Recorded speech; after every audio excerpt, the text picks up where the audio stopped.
शिवाय आपल्या सर्वांचं दैवत संघर्ष योद्धा मनोजदादा जरांगे पाटील हे मुंबई या ठिकाणी आमरण उपोषण करत आहेत.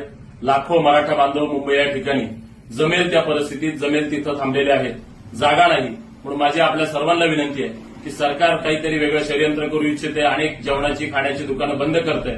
म्हणून माझी खेड तालुक्यातील सर्व तमाम मराठा बांधवांना विनंती आहे की आपण आपापल्या गावातनं आपली एक नैतिक जबाबदारी म्हणून आपण जेवणाचा शिदा गोळा करायचा आहे. प्रत्येक गावातनं भाकरी, चपाती, चटणी किंवा सुकी भाजी अशी आपापल्या गावातनं गोळा करून आपण आपल्या तालुक्यातून 70-80 गाड्या आपल्याला मुंबईला त्या ठिकाणी जेवणाच्या घेऊन जायच्यात. राजगुरुनगर परिसरातील लोकांनी उद्या सकाळी ठीक 10 वाजता राजगुरुनगर मार्केट या ठिकाणी आपल्या गावातल्या गाड्या गोळा करून घेऊन यायच्यात. त्याचप्रमाणे चाकण परिसरातील लोकांनी खराबवाडी परिसरामध्ये खराबवाडी ग्रामपंचायतच्या समोर आपल्या गावातील गाड्या घेऊन यायच्यात. त्या सर्व गाड्या घेऊन खेड तालुक्यातील मराठा बांधव, मराठा स्वयंसेवक उद्या मुंबईच्या ठिकाणी जेवणाच्या शिदाचं वाटपाचं नियोजन करणार आहेत. याबरोबर माझं आपल्याला अजून एक